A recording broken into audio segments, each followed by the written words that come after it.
Hey everyone, welcome to today's webinar, Why Pinterest Needs to be a Part of Your Marketing Mix Today, hosted by Hannafin Marketing. My name is Jamie Newton and I am the Communications Manager here at Hannafin, and your presenter today is JD Prater. JD is a Senior Account Manager here at Hannafin. He's a PPC Hero blogger, a HeroConf speaker, and if you want to follow him on Twitter, you can at JD Prater. If you want to join the conversation today, use Think PPC in your Twitter tweets or use the webinar question box right there on your control panel. We will do a live Q&A with JD after his presentation, so make sure you submit those questions throughout the presentation and we will get to those. All right, real quick, before JD gets started on his presentation, we have just a few questions for you guys. The very first one, how long have you been in PPC? So have you been in PPC for less than a year, 1 to 3 years, 3 to 5 years, or 5+ years? Hey JD, how's it going today? Doing well, doing well. Thanks for having me on today. Awesome. Well, thanks for being here. Well, while everybody is filling out that question, let them hear a little bit more about you. How long have you been in PPC? Yeah, so I think I'm going to fall under the 5+ years now. So got started back in 2010. So I've been, let's see, agency side for 3 years and internal for 3 years. So I have a pretty good mix of both sides, and I'm split right down the middle. Nice. So you're a little bit of a dinosaur. Maybe like a younger Yeah. dinosaur. In the digital marketing and social media world, yeah, definitely a dinosaur. All right, let's look at those results. Let's see here. Okay, it looks like majority of you have been in PPC for less than 3 years. Great, and a number of you fall within JD's category, 5+ years, 29%. So awesome. Welcome, you guys. Thanks for being on the webinar today. We have just one more question for you. We want to know who has been using Pinterest in 2016. So let us know. Have you used Pinterest advertising in 2016? Yes, no, you want to, or it's not going to happen. What do you think the results are going to be like, JD? I don't know. I think this one's going to be pretty interesting. I think it's definitely one of those platforms that I think kind of gets overlooked unless it's kind of just the right fit for you. So I'm going to say most people are probably going to fall under the I want to and the no's. But I do think that if we did this in a year from now, I think there's going to be a lot more people using the yeses. So we can take a look at what everyone has to say, though. Yeah, let's see what the results are.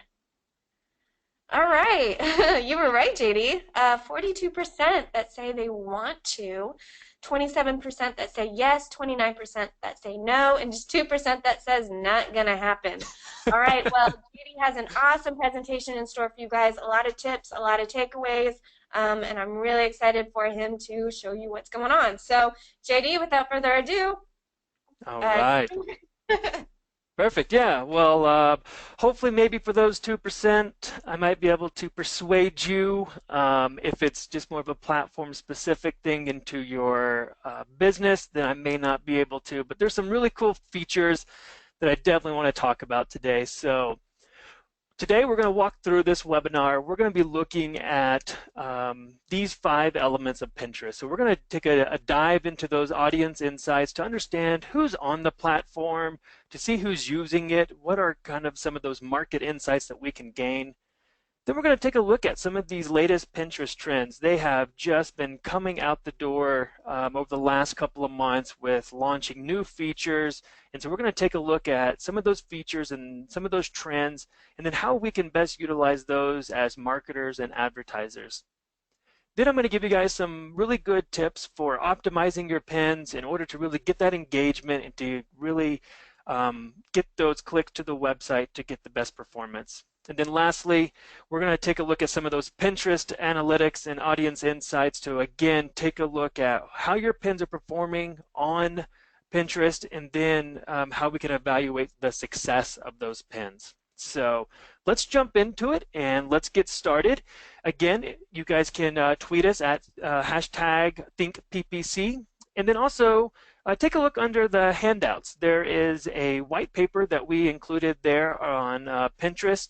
So it is available for you guys to take a look at. And again, it's under your handouts section. So let's take a look. Audience insights for Pinterest. So who's on Pinterest? We know that people are coming to Pinterest looking for ideas like what to eat for dinner, what to wear to work, and how to style their homes.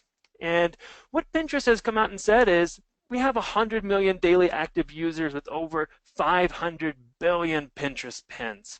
And if you take a look in breaking those down among men as the fastest growing demographic, millennials are using it, and then seeing that 60% of users are coming from within the US. So when someone finds an idea on Pinterest, it's often leading them to something that they want to buy. And that's really what we're going to try to focus on throughout this webinar, is how Pinterest is able to get people to buy from within their platform. Now, this Pinterest demographic, we can see here that 80% of the demographic on Pinterest is female. Now, no surprise there for those that have used Pinterest or they're familiar with Pinterest. It is very heavily in the female audience, but remember, male audience is the fastest growing.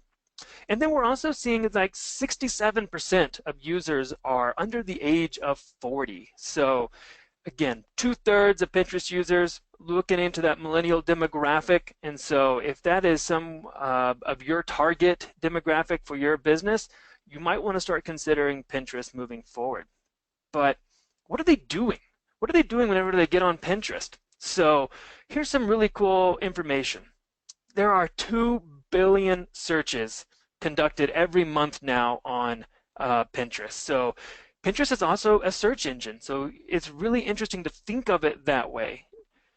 They're doing 130 million visual searches. I'll get into more detail about what this is as a new feature for Pinterest, but really people are coming to Pinterest to save ideas, they're planning for purchases, and they're doing some shopping. And we know this because 87% of pinners have made a purchase after seeing a product that they liked. Now that's incredible whenever you think about intent of the platform and getting your pins in front of the right people and the right demographic in order to influence a future purchase. We know that 75% say this is the best place to find new interests. So you're going on there and you're trying to find a new DIY craft. You might be trying to decorate your home. It's a way to find out new ideas, new interests as you're trying to explore and discover what's going on. And then lastly, looking at 93% of pinners using Pinterest to plan or make purchases. So again, Pinterest is capturing these shoppers in many mindsets, which is why we've seen some impressive shopping stats. Another one is that 52% have seen something on Pinterest and made a purchase online. So there is definitely a direct correlation between people on Pinterest and then planning and making purchases on the platform and because of the platform. Now, this is some data from the Mary Meeker report, and this just came out a few weeks ago, and specifically within Pinterest. What's so interesting about this is you can see that 55% of people in the US who use Pinterest, they do so to shop or find products. So they're there looking. Now, this is in complete contrast to those 12% of those that are on Facebook and on Instagram, and only 9% on Twitter. Whenever you think about Pinterest, you really should be thinking about that purchase intent. And then you guys can also see what else people ranked for. Viewing photos was the #1 thing that people do whenever they're using Pinterest. And that, again, there's no surprise. It's a very heavily visual platform, which is why you'll need to have some really compelling photos whenever you are on the platform. Now, let's dive into some of these features that Pinterest has rolled out. And they've rolled out some of a lot of features, and so I'm going to try to catch you guys up on the last couple of months and then how we can take advantage of them, because it does seem like that Pinterest is really trying to make a play for that IPO and to go public. But in order to do that, they really need to get marketers and advertisers on board, and to do that, they need to get more small and medium-sized businesses using the platform rather than just only catering to the big brand advertisers. So what we have seen is they've launched a few features in order to get a lot of the small and medium-sized businesses on board. And one of the ones that I'm most excited about is remarketing. Now, this is nothing new for us when you think about Google or Facebook or even Twitter, because they've had this feature. But why this is so new to us is that they just now launched it, and you're going to be seeing this in your accounts within the next month. So advertisers are now going to be able to target ads on Pinterest to people who have visited their brand's website, or maybe they've used a mobile app, or they have even shared their email address with the brand. And as well as people who may not have done those things. So let's take a look at some different ways that we can create and target with this new feature. So the first one we just talked about was website visitors. Now, this is so much fun because now we're really taking Pinterest and we're able to target people with much greater intent and also lower in the funnel. A lot of feedback that I've received from clients is that it's really too high in the funnel for them to justify the ROI. So for those performance marketers that are looking to jump into Pinterest, I mean, this is it right here. I mean, it's a great way to get started, is to just target people who have taken action on your website. And again, the people that are going to win here are the ones with the sophisticated remarketing list, looking at last visit and how much time you want to put in, looking at your cart, looking at some dynamic URLs so that way you can understand which products they put into the cart. So I'm really excited about this one as well. The next part of this is those customer lists. Now this is going to be great for lead gen and e-commerce. So what this really is you're going to be able to take those emails and you're going to be able to upload them into Pinterest, and based off that action, those emails, you can show them different pins. So this is going to be awesome for those upsells. Maybe you have a cross-sell that you want to do, or maybe you just want to move someone down the funnel. And this works well for lead gen in particular. Maybe it's looking at your different blogs or your white papers, your ebooks, and be able to put like a content promoted pin in front of them. For e-commerce, this is again taking those people who have created an account, maybe they purchased before, and then now showing them another type of pin that with their customer journey. And then the last part, lookalikes. So we're going to be able to reach a larger group of people who look and act similar to your audience. For those who have been using Facebook, this is going to be a really, really similar to that piece. And to some extent within AdWords using similar audiences, but I think this is going to look probably more like how Facebook does their lookalikes, and looking at all the different data points in order to find people who are similar. So again, taking like your customer list of purchasers and now try to find people who look like them. And let's show them, this type of promoted pin. So really excited about that one. And so I think there's going to be a really cool way for us to take advantage of this, because it's going to be really cool to be able to persuade that person to purchase by advertising to them on Pinterest, really versus any other major social network. So stay tuned for that one. Now this one has already launched and it's already out there, and it's called Visual Search. And what it is you just like tap on the visual search icon at the top of any pin, and you can explore the different dots to see similar products. Right now, there's about 130 million visual searches done every month. So unlike regular search engines, which are powered by robots, Pinterest is really powered by people and the ideas that they had select. So if you see a living room with a pin, with a couch that you want to make your own, you can now search within that image to find visually similar pins at a different price. Now that's like a pro tip there for you, is to try to do some price comparison within Pinterest. So let's take a look at what this actually looks like. So let's say that you saw this in a pin and you were like, wow, that's a really cool pillow. Check out that chair. Or how about that vase?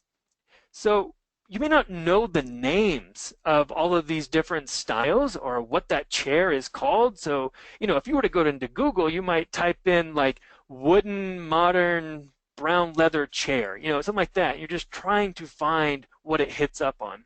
But now with Pinterest is enabling you to discover products that you may not know how to describe and that you otherwise have been static products in a bigger picture. So for those of you who are like my wife, who love to follow like anthropology or West Elm, this is going to be great because now you're going to be able to take a look right into those photos and be able to target those actual products to really find it. So again, the pro tip here is really being able to find different price points in different styles all through Pinterest. Now, here's a great example of what this looks like in real life. Saw this image and I was like, man, that's a really cool looking chair. Where can I find that chair? And so there's two parts to this that I really want you guys to pay attention to. The similar.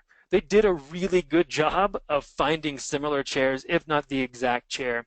And then the second part of that is if you look at there towards the top right, you see different keywords that are hitting on that. And so this is going to be really important to understand that you can see, Eames, lounge chair, armchair, chairs, and so you're going to be able to know what to search for next. And so Pinterest is doing a really great job of pulling in all of this information because what we're really seeing within this visual search is being able to use images to find products, but then also pull out keywords. And that's going to be really important as you are optimizing your pin strategy. Now, really cool thing here too is think about all those celebrities and how quickly their stuff sells out once people see it. So think about like Kate Middleton, when she's wearing the certain dress, it sells out immediately. Well, now you're going to be able to find that dress through Pinterest or at least find similar products for those who are fashion forward. So really, really cool stuff that's coming down the pipeline within the visual search aspect. The next thing is their shopping bag. So Pinterest now has 60 million buyable pins, and a buyable pin is an integration with your e-commerce website and Pinterest. And with this new shopping bag, you can now throw any buyable pin that catches your eye, whether you're shopping on like your Android or on the web. iPhone is coming soon, but when you're ready to check out, everything that you've added to your bag will be right there waiting for you. So this shopping bag will follow you around based off your profile. It's not necessarily based off your device. And the real benefit here is if you're pinning on the go and you're on your mobile phone, you can now, we know that most people are comfortable actually converting on their desktop. So now you can go back home, get on your desktop, and then you can convert. But everything is already in your shopping bag and saved. So again, a great way to curate products that you're interested in and how you can then purchase them down the future. Here's an example of this. So with this new shopping bag, you can throw all those pins that catches your eye. Here's an example from my feed. I saw some men's socks. I thought these socks were pretty cool looking. I like funky and bright socks, and so I thought, man, this is a really handy tool for online shopping and could be a really, really big deal once the holidays roll around. So for those e-commerce websites who are really look at Q4, buyable pins in the shopping bag could be a really great way for you to take advantage of that. So again, I could see this and then I could eventually add it to my shopping cart so that way when I'm ready to check out, it's already there. I don't have to go back and try to find it or go through a board that I may have saved it to. It'll already be ready to buy within my shopping bag. So the next thing that we want to take a look at is offline tracking. So really interesting. Again, a lot of advertisers on Pinterest are going, yeah, but like, is this actually driving in-store visits? Is this actually driving purchases that are happening offline? And so the ability to scale its efforts at measuring in-store sales, they actually partnered with Oracle Cloud data. And they found some really, really interesting things. So what they found was that promoted pins drive 5 times more incremental in-store sales per impression when compared to other campaigns, including social media platforms like the big ones that we're seeing on Facebook or Instagram, or even looking at your programmatic vendors. So really interesting as far as this study goes to show that Pinterest really is driving that offline purchasing. And for me, I know this to be true. I will go help my wife whenever we go shopping, and what does she do? She pulls up Pinterest and she's like looking through her boards to find something. Or maybe we're out grocery shopping and she's like, what was that recipe again? And she goes back through her Pinterest boards whenever she's looking through. So really, I'm not too surprised by this. I'm just think it's really cool that they were actually able to put some data behind it. So again, one of the big ones that I saw was 12% more likely to buy products from a brand after engaging with those promoted pins. So again, that intent is there and people are definitely using it to make purchases. We're also seeing more advertisers jump on board. So this is data coming from 4C, and 4C is an API partner with Pinterest.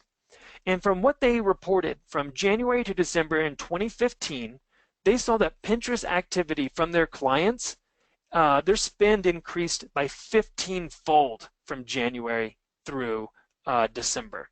This growth in advertising confidence with Pinterest is definitely going to continue in 2016 and into 2017. When you think about all these new targeting options that they're now showing and how the company's really helping marketers access its inventory in new ways to drive more demand. So definitely a lot more advertisers and marketers are jumping on this platform. And our last big feature is it's called a save button now. So for those that have been using Pinterest for a while now, you've been so used to pin it, and you would always use the pin it button. Well, that's now called a save. And so now we're seeing people save their pins. And so just wanted to make sure that you had that latest update whenever you are on the platform and you see something change. You're like, what is this save button? That was previously the pin it button. So with all those new features in mind, let's now take a quick look at how we can optimize our pins to really get the best performance and the best engagement. So let's start. What the heck is a pin? So if you've never used Pinterest, you've never been on there before, I'm going to break down what a pin is. So this is what a pin. If you were on the news feed and you had a profile, you would see something like this, and you would see a bunch of these type of images. So the elements of a pin. You're going to have an image. You should have a headline. The headline, for all of us in the AdWords, Facebook, Twitter world, we're all familiar with what a headline is and how it is definitely used to definitely convey what the heck is going on with the image or what's going to be happening for this blog or whatever piece of content we're linking people to. We can also write a description. We can say, hey, this is what this is. So this headline is a bridal, wedding, shower, party ideas. And then you can see in their description, they're using the exact same thing. And they're saying photo 2 of 85. Then lastly, we get a little bit of some engagement metrics right here as well. So we can see for this particular pin, it has over 33,000 repins and over 2,000 likes, or as you will see here on Pinterest, they're like the heart button. But it's very similar to what a like would be. And then you'll see this actual brand down here called Whimsy Flora. Now, what is a promoted pin then? So if that was a pin, what is a promoted pin? So I'll give you a real example. Back in April, I went to Italy to go speak at a conference, and I was like, man, I really need to make sure that my men's fashion is on point because the Italians definitely know what's going on over there when it comes to men's fashion. So I go into my Pinterest. Again, I'm trying to discover and find new ideas. And so I type in men's fashion. This is the actual screenshot that actually showed up from the men's fashion search. And can you guys spot the promoted pin within this? It's right here. So this is a wallet, and it is being promoted from Heritage Wedding. And you can see that by seeing this right here at the bottom. So a couple of things I wanted to kind of point out. Promoted pins are very native. They blend in to your actual news feed. They shouldn't be obtrusive, and they should be a part of what someone is searching and looking for. The other part of this too is they don't really call them out in such a way to say and highlight that this is a promoted pin. It's kind of at the bottom where the brand would typically go. Really, the only difference is it says promoted by. So it's a very interesting experience whenever you want interest. Definitely take a look. Start when you're on your news feed. Try to spot the promoted pins and try to understand which advertisers are really doing it well with kind of a seamless integration into that native news feed. Now let's look at this example. This is a great example. Dollar Shave Club, they just do such a great job on Pinterest, and it's something that I would definitely encourage you guys to all kind of look at and to emulate, if you will. So we can see here they have a very good image. They have a branded logo on the image. They have a really good description. We can see their engagement, and again, we can see their brand. So looking back at it, I think this is a really great promoted pin, and you can see here how it's slightly different than a normal pin. Now, let's kind of break down what some tactics within your strategy should be for whenever you're setting up your pins. So definitely try to take advantage of the long vertical image. Pinterest definitely recommends trying to stay within the 2 to 3 or like the 1.2 to 8 ratio with a minimum width of about 600 pixels. So this is coming straight from Pinterest with that and how long and what they really are expecting. So you'll definitely want to play around with your different vertical length whenever you are using Pinterest and you're really trying to optimize your pins for the taking into consideration that about 80% of the traffic is coming from mobile. So definitely understand that whenever you're setting up your pins, because too long of an image, you won't be able to see the full pin within your experience, and too short of an image, this really isn't maximizing the full potential that your pin could have. Use compelling images. Where this is probably one of the biggest trends that we've seen within social media marketing over the last couple of years is you need thumb-stopping images, and that really is the key. How are you going to get people to stop scrolling with their thumb and get them to stop and see your pin? Well, you're going to do that with compelling images. Next, utilize text overlay. And this is really what's going to go over the actual pin. And I'll show you guys some examples here in a second. Take advantage of the detailed description. This really is beneficial for you as an advertiser trying to reach your potential customers, but it's also important for like your SEO value for Pinterest. Remember, it's a search engine, 2 billion searches done every month, and part of your ranking is coming from this description. I'm not saying stuff it with keywords like we used to do on Google years ago before that became too spammy, but it needs to be natural. And it needs to have a really good description of explaining what's in the image and what you want people to do.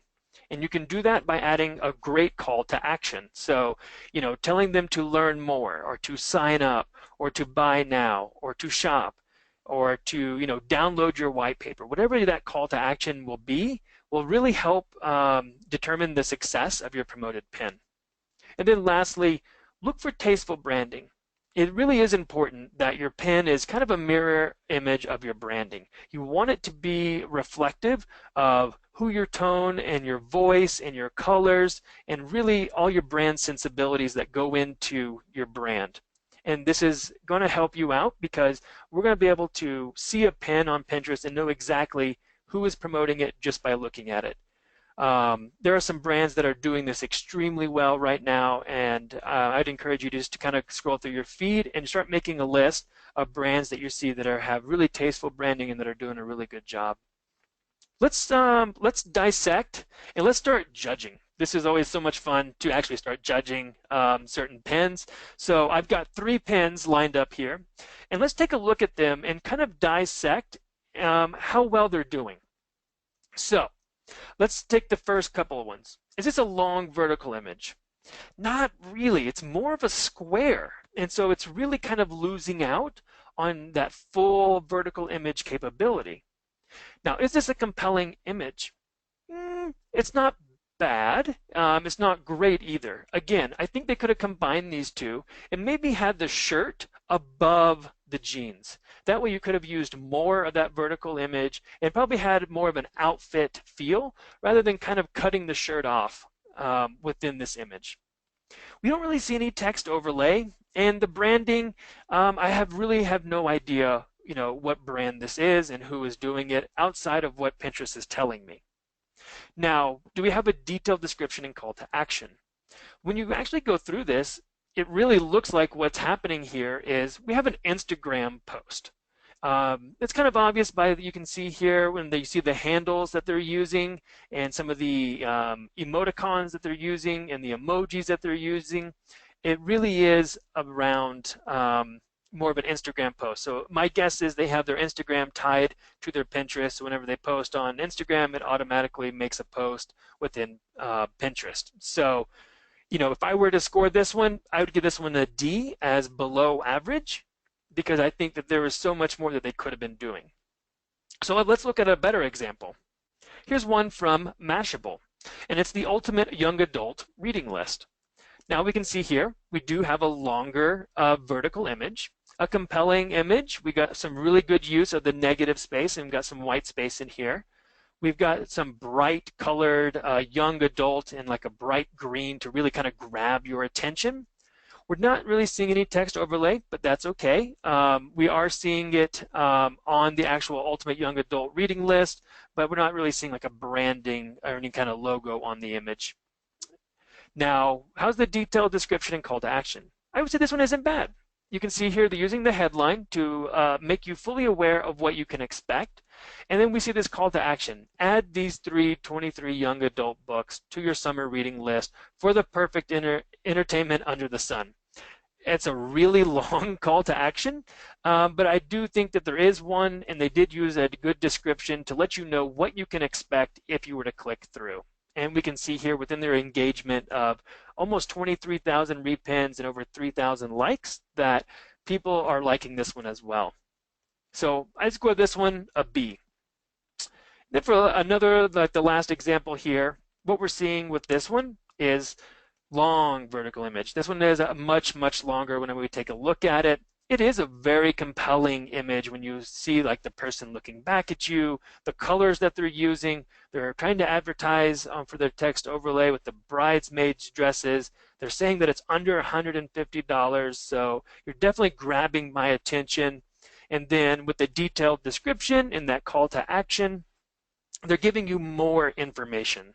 So they got me to stop with the image, and now they're saying, hey, we have thousands of styles, and then that call to action is a sign up and start shopping. So they have two call to actions there with a sign up and start shopping. So overall, I thought this one was a really good pin, and I'm sure it's going to get great results. As we can see there at the bottom with the engagement with almost 43,000 repins and over 6,000 likes. So let's take a look at all of them together. D, the B, and the A. You can see the difference between the vertical images. You can see the use of the text overlay, and you can see a much bigger difference between how they're utilizing that description line and those call to actions. So to do a quick recap on those optimization tactics, look for that long vertical image, use compelling images to get people to stop scrolling, use text overlay. We don't have that 20% rule like we do on Facebook and Instagram. So take advantage of using text to let people know what's going on in that detailed description and to really grab their attention. Use your detailed description to outline what's happening within this pin, and then also use it for also helping out with your SEO rankings on Pinterest. Utilize that call to action, and then lastly, using that tasteful branding. Now I'm going to give you a plus here. This is your pro tip. Consider your landing page. So we've done all of this work with our pin. It looks great, but if you're not sending people to the right landing page, you're not going to get the best results. So definitely, experiment with maybe a product page. Maybe it's a category page for lead gen. Maybe you're sending them directly to that white paper, or maybe directly to that blog. Whatever you're trying to accomplish, just do some testing and understand that there are different landing pages that you can also optimize for. So Let's jump into now the analytics side and try to understand, well, what pins should I be promoting? So it all starts with the pinner journey. Um, this is a very classic, what you say, top of funnel to the bottom of the funnel way of looking at Pinterest. And you can target in different ways throughout this on Pinterest. So for example, let's say that I'm a runner, all right? And my just looking, that might be me like pinning a picture of someone running in the Grand Canyon. I thought it was an inspiring photo, and I'm just kind of looking around. The maybe I could aspect. So maybe I'm going to pin an article with 100 tips for new runners. That's a great way to say, hey, like maybe I'm trying to get more information. But now as I start to narrow it down and I know what I want, it looks a little bit different. Maybe narrowing it down, maybe I'm pinning specific information around a certain marathon. And I know what I want. Well, I'm pinning exactly what I'm going to do. I'm going to pin like a specific pair of like Nike shoes that I want to run in. So we can kind of understand what people are pinning to kind of understand where they are within that pinner journey. So now let's take a look at what analytics Pinterest provides. So the Pinterest analytics are a little bit different than what you're probably used to if you were to like to look at Google Analytics. So everything that they provide, again, it's very visual and it's going to be very audience based. So in this example, we're going to see country, metro, language, and gender, and they break all that down for you based upon your audience. So your country, it's based on those country settings that the pinner has picked. The metro, it's only available in the US right now, so you can only target within that. And it's also based on a DMA level. So don't expect to see very, very specific cities. Think of it more of that DMA level. Language, again, this is what the pinner account has on their settings. And then lastly, the gender, again, it's based on what those settings that they signed up for, or if they have linked it to their Facebook settings as well. So that's where those two are going to be coming from if they're using the Facebook login. Now, this is a great way to really understand your audience. So as a marketer, it's extremely important to understand whom you're trying to reach. Some businesses, they go into great lengths to create these detailed personas of their target audiences. Well, Pinterest can help with that. They can help determine who your audience persona is on Pinterest just by going into your analytics, navigating over to that interest tab under your audience. So this first section is a visual representation of your audience's interest. And Pinterest claims that these interests, like, they're in no particular order, but nor are they like weighted in significance. They're just more of a, these are what your audience is into, and so they're kind of best seen as like, seeing them as equal if you're going to be weighting them. So my recommendation for here, review these interests to find out what you could pin in order to engage your audience as a proactive tactic. So for example, if I had to look at these 12 interests based off what my audience is into, I might want to experiment with creating a woodworking tech gadgets for the DIY home decor themed pin. You know what I mean? So that pin could then link to a blog that you have written about the best new gadgets for woodworkers in 2016. And that's going to be a really great way. Your audience has already said, hey, I am interested in this material. And now you're coming up and you're creating that content. So for content marketers, this is a fantastic way to understand what you could be creating. And then you can go share those pins with your audience. They're more likely to find them interesting. This is going to help increase your engagement rates on your pins and then ultimately boost that referral traffic from Pinterest to your website. And again, this costs nothing. The only cost of this is writing the content and doing the research. Now the next part. Pinterest compiles a collection of boards from your audience that contain your pins. So these are all the boards with lots of your pins on them. This is a fantastic way to see how your audience organizes your specific pins and ultimately how they think about your brand. So repins are a sign that people found that your pins interesting enough to save and share with others. But have you ever wondered what boards or what type of boards your pins were repinned on? There you go. you now have the answer. You can now visit these boards to understand what else people are pinning to them. You may consider organizing a few of your boards in this way and make it easier for your audience to interact and engage with your pins. So with these insights, you'll get a better idea of how people are thinking about your brand. The board titles provide context for how people actively perceive your brand. And then here's a few questions I'll leave you with. Do you like how people are thinking about your pins or brands? Is their perception of your brand or products accurate? And then what can you do to change that perception? And lastly, have you thought about using these answers to then inform your Pinterest strategy? So that's what I would encourage you to take a look and take a deep dive. We can also take a look at our competition. Now, talk about like competitive research. This is awesome. So like Pinterest outlines the main companies and businesses that your audience engages with. So now you can see what other businesses are pinning that your audience finds so engaging. Or you can learn what your audience is hearing from other brands as a clue to what they're interested in. So sift through these brands, look for some trends in their content. You'll get a sense of the types of content and the pins your audience interact with on a daily basis. So look over these boards, look over these pins, because they might inspire you to what to create next.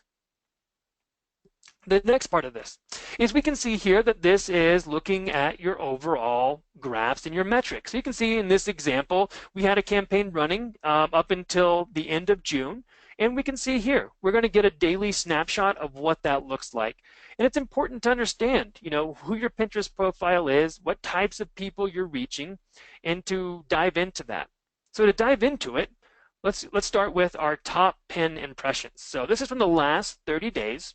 So aside from just impressions that you're going to see, so in the top example, you'll see it has over 2 million impressions, 7,000 clicks.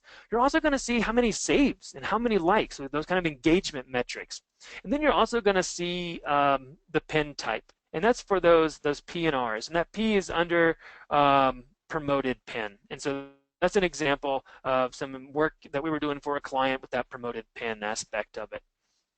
Now, we can also take a look at boards with our top pins. So these are our boards that have the top pin impressions. So these are the boards that people are coming to and they're looking at.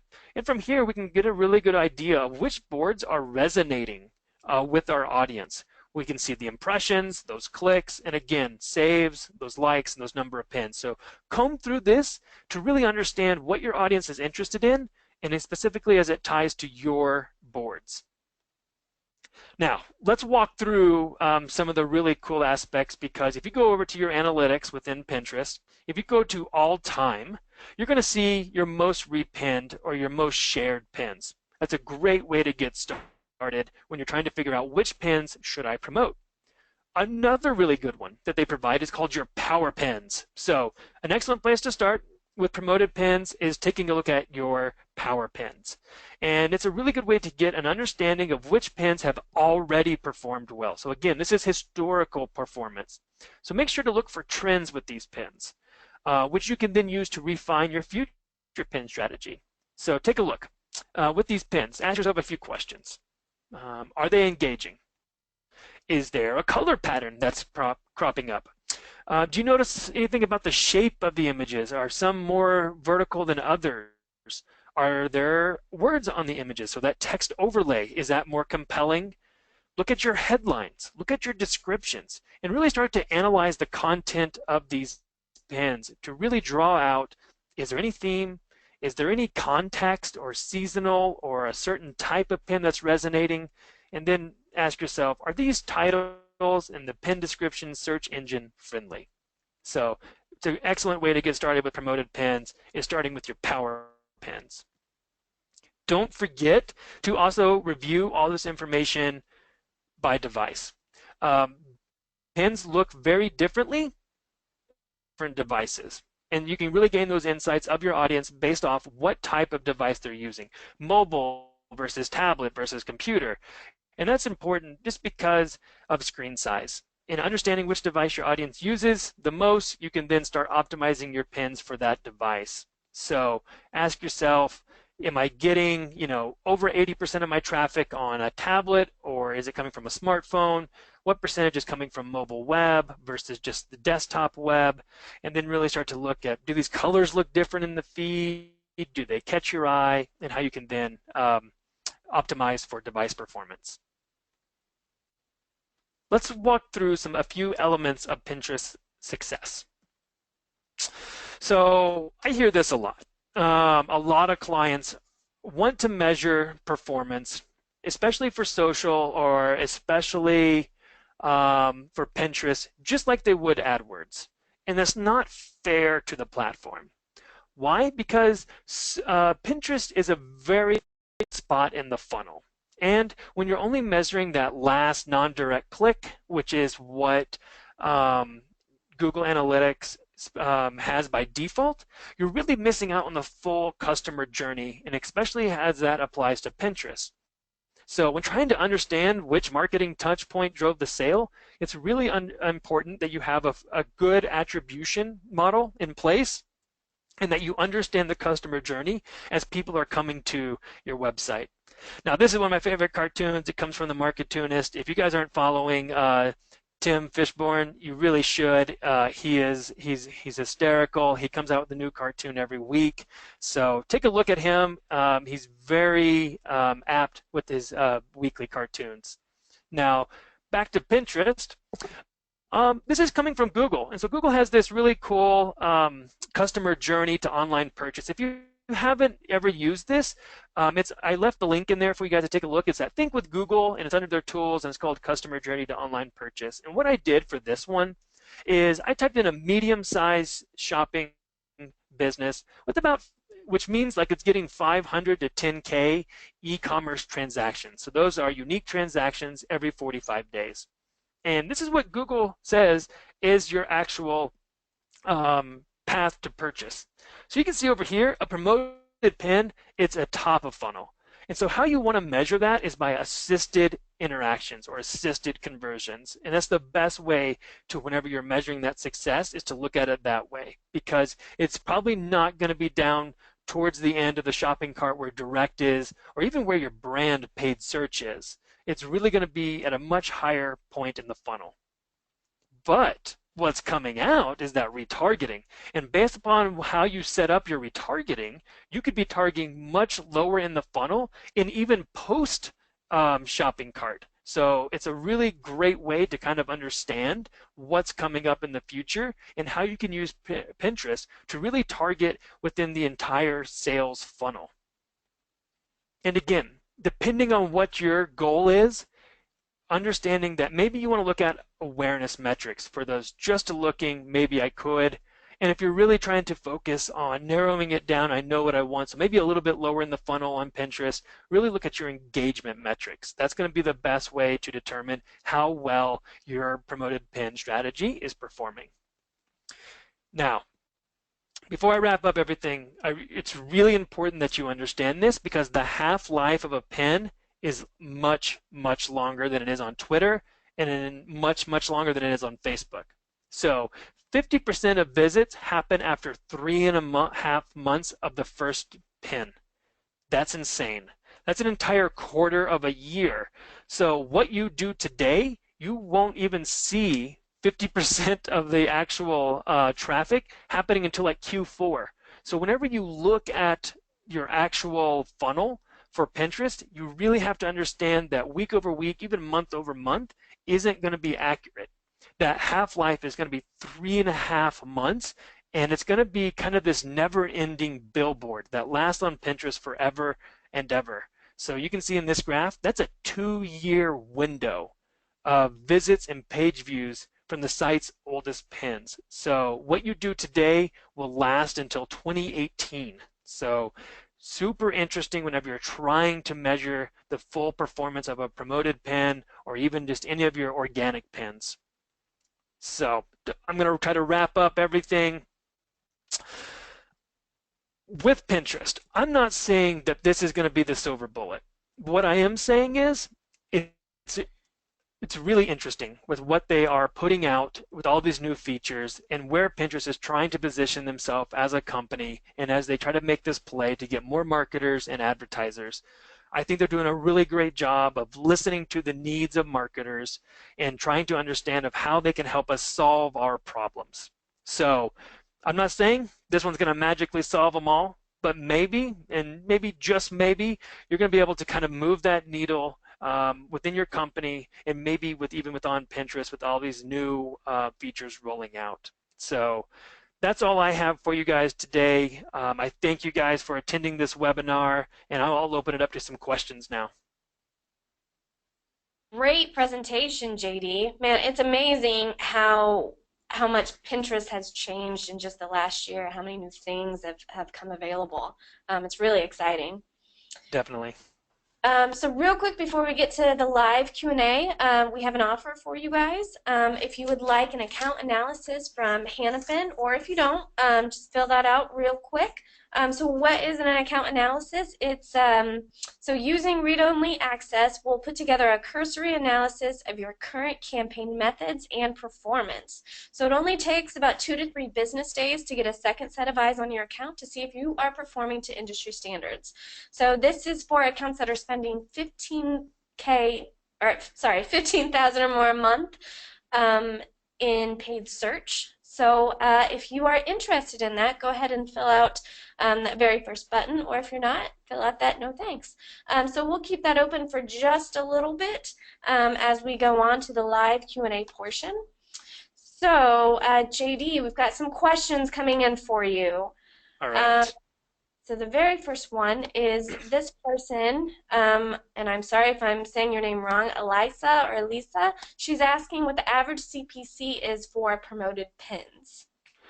Yeah, I think it's gonna kind of depend on a few things from what I have seen. It's gonna depend on your vertical. I've seen very different numbers coming in from vertical specific. And then I think it also depends on the engagement that you're getting from that. So if you're getting really great engagement, then it's gonna come down. But most of the time, I mean, I would say 95% of the time we've run promoted pins, they're less than $1, and I've seen them go down to, 20 cents, depending on what you're trying to advertise for it. So don't hold me to it for your specific company or your vertical, but I would say a good range to look between 20 cents to $1. If you're in a really competitive space, maybe like beauty products, something like that, it could definitely go above $1. Gotcha, thank you. Yeah. Okay, next question. This is from Sarah. Do you use hashtags on Pinterest or not? She's read different opinions on it. I personally don't. They don't. Pinterest has come out and said they don't really do anything. So it's not like it makes a group out of it. And I also find it, if I was using it in my promoted pins, that to be a little bit distracting and taking away from what I'm really trying to get across. So I try to view it more like I would on Facebook, maybe a description, more than I would on Instagram or even Twitter using hashtags. Though. Okay, nice.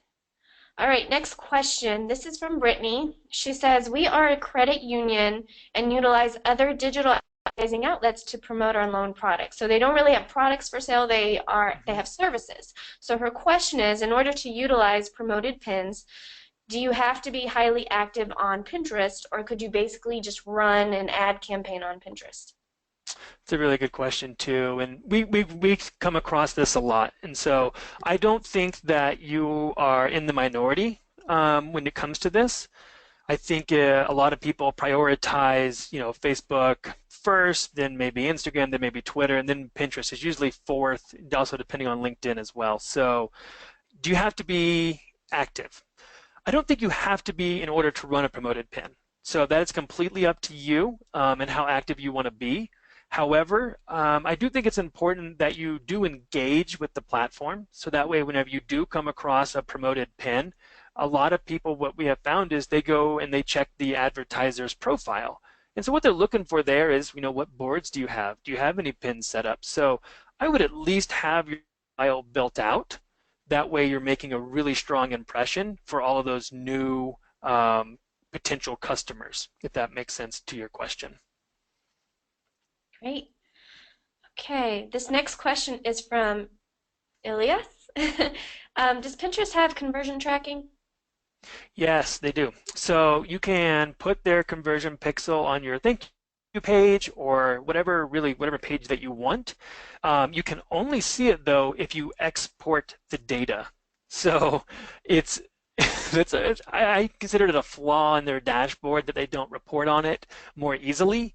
The fact that you have to download an Excel spreadsheet in order to see your conversions is kind of a hassle when it comes to marketers and advertisers trying to optimize and get, quick wins out of it. So maybe in the future they'll be adding that to their dashboards. Yeah, let's hope so. I know. Okay, so this next question is from Mark, and he's asking if you have any examples of Pinterest advertising being used in automotive. I know you don't currently in this presentation, but I didn't know if you had any that maybe we could put out on Twitter later on. Yeah, let me follow up later. And if you want, um, I can tweet some out, and Jamie, I'll send you some pictures too from what I'm seeing on Pinterest. Perfect. But specifically, what I have seen for automotive, Mark, is mostly content related to it. So becoming, if you're like an automotive dealer, is really being a thought leader in the space rather than trying to get people to buy a car, which is a huge, as you know, a long journey. It could take up to 6 months with, 40 different touch points. So that's how I would kind of use Pinterest, is really trying to influence future decisions by making yourself a thought leader with some really cool boards and pinning, really good looking cars on your boards. So that's kind of how I would think about it. Nice. Okay, moving along. We've got a lot of great questions, JD. So we'll answer questions for about another 4 minutes, and then we'll have to sign off. But if Okay. we don't read your question today, you can always reach JD on Twitter, or you can also email us. So um, let's go get to let's get through a couple more. This is from Jason. He's asking, do you have a suggested ratio of organic versus promoted pins? Yeah, so I typically, and this kind of depends on how many products you actually have, but I don't like to run a lot of promoted pins at the same time. And the reason for that is a lot of times with keyword targeting specifically, you might have the same product. So let's say that product is books. Well, how do you target different books? Like it's books. And so what I would do there is really try to pick the product that I think is going to work the best. So as far as ratio goes, I don't really have one. I really just try to focus on what are the top products that I want to be using for Pinterest, and then which ones do I think I can get the best return on, either for my client or for you, what you could do to get the best result from it. So that's usually how I start, and you could probably take a look at those power pins to get a good idea. But yeah, I don't have a ratio. Okay, great. Um, this is from Sarah, another Sarah. I see people posting pins with landing pages that don't have the pinned picture on them. Is this an ad-only feature? Do you know? Um, can you ask her to clarify? So is she saying like I see a promoted pin and then I click on it, I go to the landing page and it doesn't have the same image? Is that how you understand it? Yeah. Hey, Sarah, if you're still on, if you could, yes. Okay, she says yes. So Okay. that's I don't think that's necessarily a feature. I think it's just probably incongruent. And so I always, same thing for Facebook, same thing for Twitter, same thing for Instagram, is making sure that that image matches what I should be expecting as a customer. So it's really about that customer experience. So if I see a beautiful picture of fruits and vegetables, I don't want to land on an automotive landing page. That just doesn't seem right. And so I would really try to match that customer experience because you're going to get a much better result out of it. okay. Great. Thank you. Thank you, Sarah, for clarifying. Yeah, thanks, Sarah. Okay, this is our last question. This is from Daphne. She says to access the boards with top pin impressions, how do you do that? Do you have to pay for that and the other analytics? Yeah, so it's under your business account and it's under analytics.pinterest.com. And then from there, you'll be able to dive into your profile and into your audiences from that way. So Just check it out. If you can't reach analytics.pinterest.com, then you may not have access to it. But if you're in your business profile, you should be able to have access to that. I don't think it's opened up yet to personal, at least I don't think I've seen it on my personal one yet. Perfect. All right. Thank you, JD. Um, and thank you, Daphne. Great. Yeah, Okay. thanks. So that's all the time we have today for questions. Thank you, everybody, for attending the webinar. If you have any follow-up questions, please feel free to reach out to us at marketing@hannafinmarketing.com or reach out to JD on Twitter at JD Prater. And we will see you guys later. Thanks, guys. Thank you.